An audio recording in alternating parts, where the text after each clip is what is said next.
Assalamualaikum. Welcome back to my YouTube channel. Today we are going to discuss sense of smell, olfaction, chapter number 24, communication 1, zoology by Miller and Harley.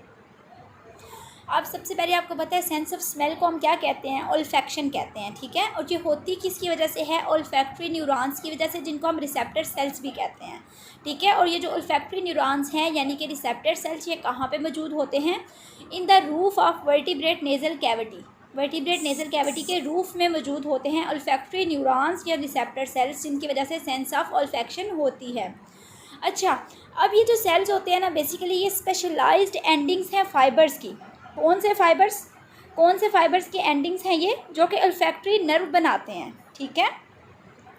और ये जो है ना, ये कहाँ पे होते हैं, अमंग सपोर्टिंग एपिथेलियल सेल्स। अच्छा, अब ये रिसेप्टर सेल्स की बात हो रही है कि वो जो हैं वो फाइबर्स, स्पेसिफिक फाइबर्स हैं, उनकी एंडिंग्स पे मौजूद हैं। और वो जो फाइबर्स हैं एक्चुअली वो कौन से फाइबर्स हैं, जो कि ओल्फैक्टरी नर्व बनाते हैं, जिसे हम फर्स्ट क्रेनियल नर्व भी कहते हैं। इसके अलावा ये क्लोजली पैक्ड होते हैं, यानी स्मॉल एरिया पे बहुत ज़्यादा रिसेप्टर सेल्स मौजूद होते हैं। जैसे डॉग है ना, तो उसमें 40 मिलियन ओल्फैक्टरी रिसेप्टर सेल्स हैं पर स्क्वायर सेंटीमीटर, यानी एक स्क्वायर सेंटीमीटर पे ऑलमोस्ट 40 मिलियन ओल्फैक्टरी रिसेप्टर्स जो हैं वो मौजूद हैं। इसका मतलब यह है कि वो डेंसली पैक्ड है, वो क्लोजली पैक्ड है, उनके दरमियान में स्पेसिस मौजूद नहीं हैं।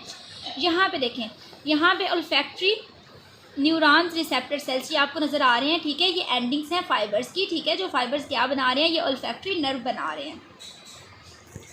अब ओल्फैक्टरी सेल जो है ना, जो कि रिसेप्टर जिसको हमने कहा, उसके एंड में क्या होता है, सीलिया मौजूद होते हैं। सीलिया में क्या होता है, रिसेप्टर साइट्स होती हैं डिफरेंट केमिकल्स के लिए, और ये 100 से भी ज़्यादा हो सकती हैं, ठीक है। बहुत ज़्यादा रिसेप्टर साइट्स होती हैं और ये रेगुलरली रिप्लेस होती रहती हैं, यानी हो सकता है कि एक रिसेप्टर साइट ऑलमोस्ट 2, 3, 4, 5 मंथ्स के बाद रिप्लेस हो जाए, उसकी जगह पे ओल्फैक्टरी रिसेप्टर्स जो हैं वो नए आ जाएं। और ये वाहिद न्यूरॉन्स हैं, ये वाहिद ओल्फैक्टरी न्यूरॉन्स हैं जो कि रिप्लेस होते हैं हमारी बॉडी में, और कोई भी न्यूरॉन्स हमारी बॉडी में रिप्लेस नहीं होते। अच्छा, अब जो कोई भी केमिकल जो आता है वो कैसे डिटेक्ट होगा, एक तो उसको डिफ्यूज़ होना चाहिए केमिकल को एयर में, ठीक है, यानी एयर में हमें उसकी फीलिंग आनी चाहिए, ठीक है। एयर में वो डिफ्यूज़ हो, उसके बाद वो पास करे रीजन ऑफ ओल्फैक्टरी एपिथेलियम, यानी सेंस ऑफ स्मेल के लिए हमें क्या करना होगा कि कोई भी जो केमिकल है उसको एयर में डिफ्यूज़ करें और वो नाक के थ्रू ओल्फैक्टरी एपिथेलियम क्रॉस करके स्पेसिफिक ओल्फैक्टरी सेल्स वाले एरिया में जाए।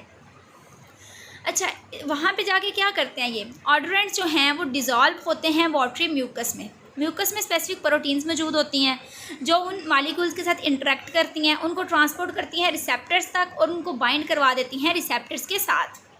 अब ये रिसेप्टर्स कितने होते हैं, हमने पहले बात की ना कि ये 100 से भी ज़्यादा टाइप्स के रिसेप्टर्स हैं, ठीक है।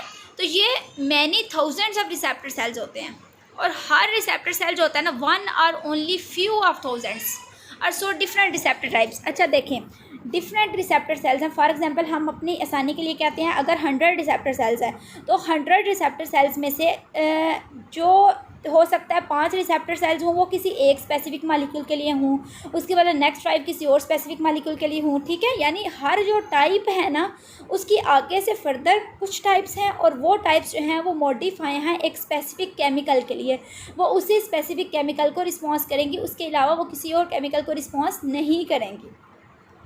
अब कैसे पता चलता है, ये जो ओडोरेंट है इनके स्पेसिफिक केमिकल ग्रुप्स होते हैं जिसकी वजह से वो एक दूसरे से पहचाने जाते हैं, और हर ग्रुप जो है वो एक्टिवेट करेगा डिफरेंट रिसेप्टर सेल को, ठीक है।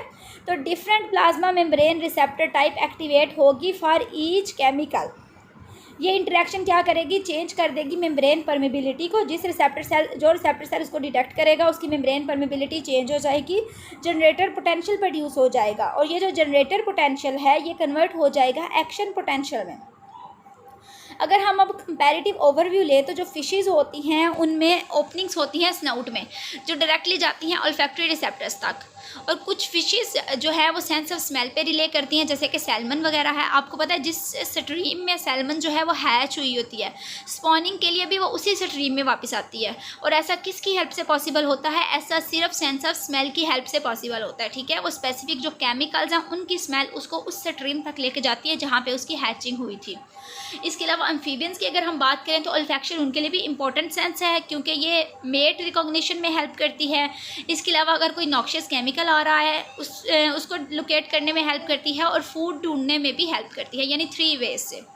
ऑल्फैक्टरी सेंस जो है वो बेटर डेवलप है रिप्टाइल्स में as compared to amphibians. Reptiles में क्या होता है कि एम्फीबियंस की तरह के ही आर्गन्स होते हैं, लेकिन एक स्पेसिफिक आर्गन मौजूद होता है, ठीक है।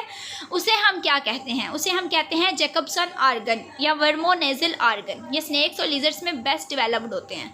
ये बेसिकली होती क्या है, ब्लाइंड एंडिंग पाउचेज होती हैं। ब्लाइंड एंड का क्या मतलब होता है, ओपन एंड नहीं होता आगे से, ठीक है, उसमें कोई पोर वगैरह नहीं होता और ये ओपन होती है माउथ में, ठीक है।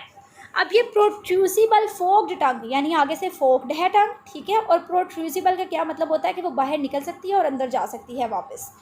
ये जो इनकी टंग्स हैं स्नेक और लिजर्ड्स की, ये एसेसरी ऑल्फैक्टरी आर्गन्स हैं और इनकी हेल्प से वो क्या करते हैं कि हवा में जो भी केमिकल्स होते हैं उनको वो सेंस कर सकते हैं। स्नेक टंग बाहर आती है, उसके बाद वो क्या करती है, मूव करती है जैकबसन ऑर्गन की तरफ, जो कि परसीव करता है कि कौन सी स्मेल है। टर्टल्स और टोटारा की बात करें तो वो टेस्ट करने के लिए यूज़ करते हैं जैकबसन आर्गन को। किन चीज़ों को वो टेस्ट कर सकते हैं, जो टर्टल्स और टोटारा के माउथ में होती हैं ना, उसका टेस्ट उनको कैसे पता चलता है, with the help of Jacobson organs. Birds की लाइफ में ऑल्फैक्शन इतना ज़्यादा रोल प्ले नहीं कर सकती एक्सेप्ट वल्चर्स। वल्चर्स के लिए बहुत ज़्यादा इंपॉर्टेंट है सेंस ऑफ स्मेल, लेकिन जो बाकी बर्ड्स हैं उसमें एक्सटर्नल नैरीज होते हैं पीक के पास और ऑल्फैक्टरी एपिथेलियम इतनी हाईली डेवलप नहीं होती। वल्चर्स के लिए क्यों ये जो ज़्यादा इंपॉर्टेंट है सेंस ऑफ स्मेल, क्योंकि उन्होंने डेड और डिकेइंग ऑर्गेनिज्म को डिटेक्ट करना होता है, ठीक है। तो जो उसकी स्मेल होती है उससे वल्चर्स उस डाइंग एनिमल को डिटेक्ट करते हैं। मैमल्स की अगर हम बात करें तो मैमल्स के लिए बहुत ज़्यादा इंपॉर्टेंट है सेंस ऑफ स्मेल। डे हो या नाइट हो, उन्होंने ऑल्फैक्टरी स्टिमुलाई को परसीव करना होता है, काफ़ी लॉन्ग डिस्टेंस पे भी उसको परसीव कर सकते हैं। अब ये स्टिमुलाई हेल्प किस किस में करता है, फूड ढूंढने में मदद करता है, इसके अलावा सेम स्पीशी के मेंबर्स को रिकॉग्नाइज करने में हेल्प करता है और प्रेडेटर से बचने के लिए भी वो केमिकल्स रिलीज़ करते हैं। इसकी एक एग्जांपल हमारे पास फेरोमोन्स हैं। फेरोमोन्स क्या होते हैं कि एक एनिमल जो है वो रिलीज़ करता है और उसी स्पीशी का जो दूसरा एनिमल होता है उसको वो बताता है कि भाई ख़तरा है या फूड है, किसी भी किस्म की कम्युनिकेशन के लिए वो फेरोमोन्स रिलीज़ करते हैं। इसके अलावा फेरोमोन्स बहुत ज़्यादा इंपॉर्टेंट है सोशल हायरार्कीज़ मेंटेन रखने में, ठीक है। यानी जो किसी एनिमल का रोल है, ठीक है, जो उसके उस स्पीशी की हायरार्की है, जिस स्टेप पे वो रैंक कर रही है खुद को, ठीक है, तो फेरोमोन्स उसमें इंपॉर्टेंट रोल प्ले करते हैं। इसके अलावा रिप्रोडक्शन के स्टिमुलस के तौर पे भी फेरोमोन्स रिलीज़ होते हैं। तो ये बेसिकली था हमारा आज का टॉपिक, सेंस ऑफ स्मेल।